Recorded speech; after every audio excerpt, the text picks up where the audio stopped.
ബഹുമാനപ്പെട്ട തങ്ങളവർക്ക് അള്ളാഹു തആല ഇസ്സത്തും മഹത്വവും ഏറ്റിക്കൊടുക്കുമാറാകട്ടെ. അവിടുത്തെ പിതാവ് എല്ലാം ഇന്ന് ഭൂമിയിലില്ല. അവർക്കെല്ലാം അള്ളാഹു ദർജനെ ഏറ്റിക്കൊടുക്കുമാറാകട്ടെ. അവരെയും നമ്മളെയും അള്ളാഹു സ്വർഗത്തിൽ ഒരുമിച്ച് കൂട്ടിത്തട്ടെ. സയ്യിദന്മാരെ ബഹുമാനിക്കൽ നമ്മുടെ ദീനിൻ്റെ ഒരു ഭാഗമാണ്. ഒരിക്കൽ മടവൂര് CM വലിയുള്ളാഹിയുടെ അടുക്കലേക്ക് ഞാനും അവയത്ത് തങ്ങളും കുഞ്ഞിബ്രാഹിം മുസ്ലിയാരും മൂന്നാളും പോയി. മുമ്പിൽ നിൽക്കുന്നത് കുഞ്ഞിബ്രാഹിം മുസ്ലിയാരാണ്.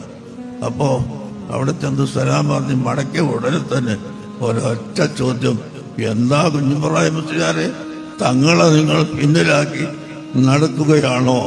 ഒരൊറ്റ ചോദ്യം ചോദിച്ചപ്പോൾ ഉടനെ തങ്ങളങ്ങോട്ട് കടന്നു എന്ന് പറഞ്ഞ്, ഞാൻ നടത്തിയതാണ്, എൻ്റെ ഉസ്താദാണ് അവർ, ഞാൻ അവരെ മുമ്പിൽ നടത്തിയതാണ് എന്ന് പറഞ്ഞു. അല്ലാ പിന്നെ അങ്ങനെ ആയിക്കോട്ടെ എന്ന് പറഞ്ഞു. അപ്പം അത്രത്തോളം സയ്യിദന്മാരെ ബഹുമാനിക്കലും അഹ്ലു ബൈത്തിനെ ബഹുമാനിക്കൽ അത് ഈമാൻ നിലനിൽക്കാനുള്ള ഒരു ഭാഗമാണോ. ആ അഹ്ലു ബൈത്ത് എന്ന നിലക്ക് തന്നെ നാം ബഹുമാനിക്കുകയും ആദരിക്കുകയും ചെയ്യണമെന്ന് പ്രത്യേകമായി ഞാൻ ഓർമ്മിപ്പിക്കുകയാണ്. അള്ളാഹു അതിന് തൗഫീഖ് നൽകട്ടെ.